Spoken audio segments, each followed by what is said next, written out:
పచ్చడిని కొబ్బెర, పల్లీలు వేసి చేస్తూనే ఉంటాం. అయితే వీటితో పాటు నువ్వులు కూడా వేసి పచ్చడిని ఇలా ఒకసారి ట్రై చేసి చూడండి. రుచితో పాటు ఆరోగ్యానికి కూడా చాలా మంచిది. వేడి వేడి ఇడ్లీ, దోస, ముఖ్యంగా వేడి అన్నంలో దీని రుచి అద్భుతంగా ఉంటుంది. మరి ఈ కొబ్బెర నువ్వుల పచ్చడిని చేసేద్దామా? హాయ్ అండి, welcome to my channel cook with Shweta Ashwin. మీకు ఈ వీడియో నచ్చితే లైక్ చేయండి, షేర్ చేయండి, అలాగే సబ్స్క్రైబ్ చేసుకోండి.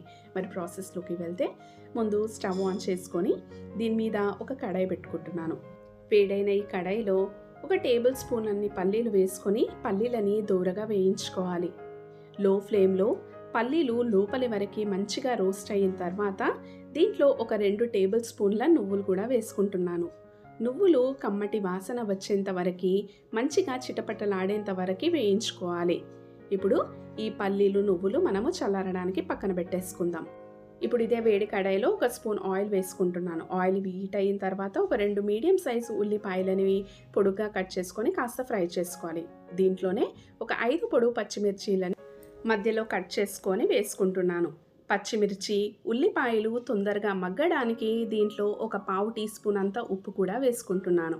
ఇప్పుడు ఈ పచ్చిమిర్చి, ఉల్లిపాయలు మంచి కలర్ వచ్చేంత వరకు ఫ్రై చేసుకోవాలి. కనిపించిన విధంగా ఉల్లిపాయలు మంచి గోల్డెన్ బ్రౌన్ కలర్ వచ్చిన టైంలో దీంట్లో ఒక కప్పు సన్నగా కట్ చేసుకున్న కొబ్బరి వేసుకొని ఒక 2 నిమిషాలు ఫ్రై చేసుకోవాలి. స్టవ్ ఆఫ్ చేసే ముందు దీంట్లో ఒక చిన్న నిమ్మకాయ సైజ్ అంతా నానబెట్టుకున్న చింతపండుని కూడా వేసేస్తున్నాను. ఇప్పుడు ఇవి చల్లారడానికి నేను పక్కన పెట్టేసుకుంటున్నాను. ఇవి చల్లారే లోపు పచ్చడికి తాలింపు రెడీ చేసుకుందాం. దానికోసం ఒక చిన్నపాటి కడాయిలో నేను ఒక టేబుల్ స్పూన్ వరకు ఆయిల్ హీట్ చేసుకుంటున్నాను. ఆయిల్ హీట్ అయిన తర్వాత దీంట్లో ఒక పావు టీ స్పూన్ ఆవాలు, పావు టీ స్పూన్ జీలకర్ర, అలాగే ఒక హాఫ్ టీ స్పూన్ మినప్పప్పు, హాఫ్ టీ స్పూన్ శనగపప్పు కూడా వేసుకొని ఇవి మంచిగా వేగిన తర్వాత దీంట్లో ఒక గుప్పెడు కరివేపాకు, అలాగే 2 నుంచి 3 వరకు ఎండుమిరపకాయలు వేసుకొని మంచిగా వేయించుకోవాలి. ఇప్పుడు ఇవి కూడా చల్లారనివ్వాలి. ఒక మిక్సీ జార్లో మనం వేయించి చల్లార్చుకున్న నువ్వులు, పల్లీలని వేసుకొని మెత్తగా మిక్సీ పట్టుకోవాలి. దీంట్లోనే మనము చల్లార్చుకున్న ఉల్లిపాయ, పచ్చిమిర్చి, కొబ్బరి మిశ్రమాన్ని కూడా వేసుకొని దీన్ని కూడా మెత్తగా మిక్సీ పట్టుకోవాలి.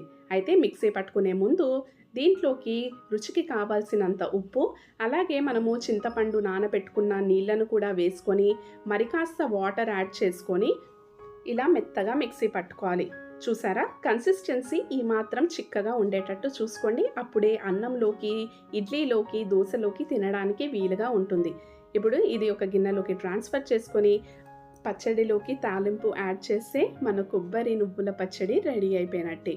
చెప్పినట్టుగానే వేడి వేడి అన్నంలో, ఇడ్లీ, దోశ దేంట్లోనైనా సరే అద్భుతమైన రుచి. ఒకసారి ఇలా ఈ పచ్చడిని ట్రై చేసి చూడండి. మీకు నచ్చుతుందని ఆశిస్తున్నాను. మీకు ఈ వీడియో నచ్చితే లైక్ చేయండి, షేర్ చేయండి, అలాగే సబ్స్క్రైబ్ చేసుకోవడం మర్చిపోకండి. And thank you so much for watching.